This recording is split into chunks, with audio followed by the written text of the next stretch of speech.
ঘন গরুর দুধের দুধ চা। এটা যে আমার কত পছন্দের ছিল তা বলার মতো নয়।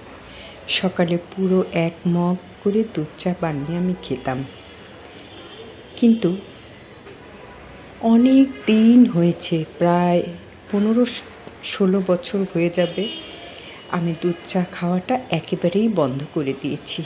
কারণ অনেক বেশি গ্যাস হয়ে যায়, অ্যাসিডিটি হয়, খুব কষ্ট হয়।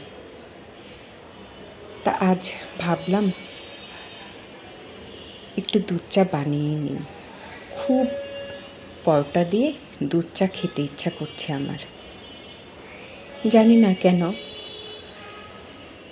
এটা খেলে আমার কিন্তু খুব কষ্ট হয়, খুবই গ্যাস হয়ে যায়, কিন্তু তারপরও আজ খেতে ইচ্ছা করছে। আসলে মানুষের জীবন তো খুবই ছোট্ট, জানি না আজ মরলে কাল হবে দুদিন। এজন্য ভাবলাম কি আছে, একটু না হয় কষ্টই হবে।